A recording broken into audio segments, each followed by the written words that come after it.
Sunday again. So day off na naman natin ngayon and yesterday. Bukas pa ng gabi ang balik natin sa work.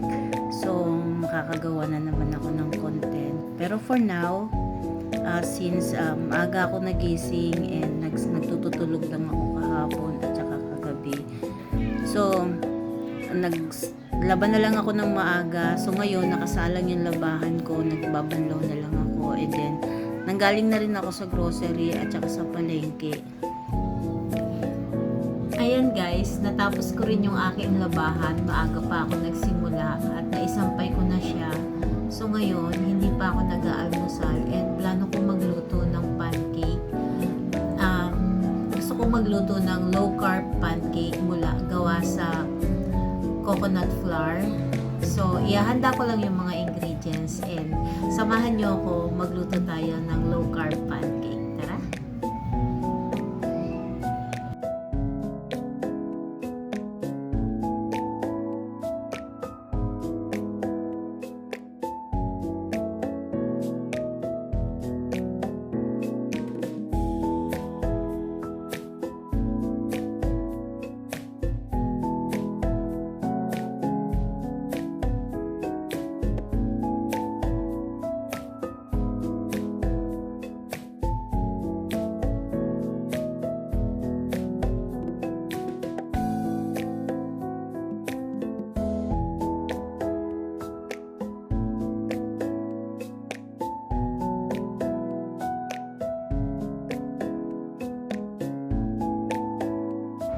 Aside from golden monk fruit sweetener, pwede rin naman kayong gumamit ng ibang mga sweetener na gamit sa keto or low carb diet katulad ng stevia, erythritol, or equal gold at iba pang mga sweetener na meron kayo. After natin na mahalong mabuti ang dry ingredients ay iset aside muna natin ito at i-prepare naman natin ang ating wet ingredients.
Masarap po talaga ang pancake gawa sa coconut flour at healthy pa.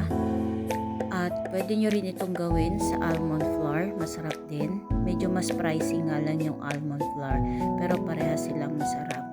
At hindi kayo mag-aalala sa sugar intake or calorie or carbohydrates intake ninyo, that because this is a very low very low calorie and very low carbohydrates content. So anytime pwede kayong kumain ito sa breakfast, sa snacks, or sa midnight snacks. Hindi kayo magigilty. So at madali rin naman itong gawin. Pwede kayong mag-order ng almond flour or coconut flour sa Shopee, at yung erythritol or yung mga low carb or keto sweeteners na o-order din siya sa Shopee, and the rest ng mga ingredients readily available naman siya sa mga groceries natin. Okay?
So that's all for today, guys.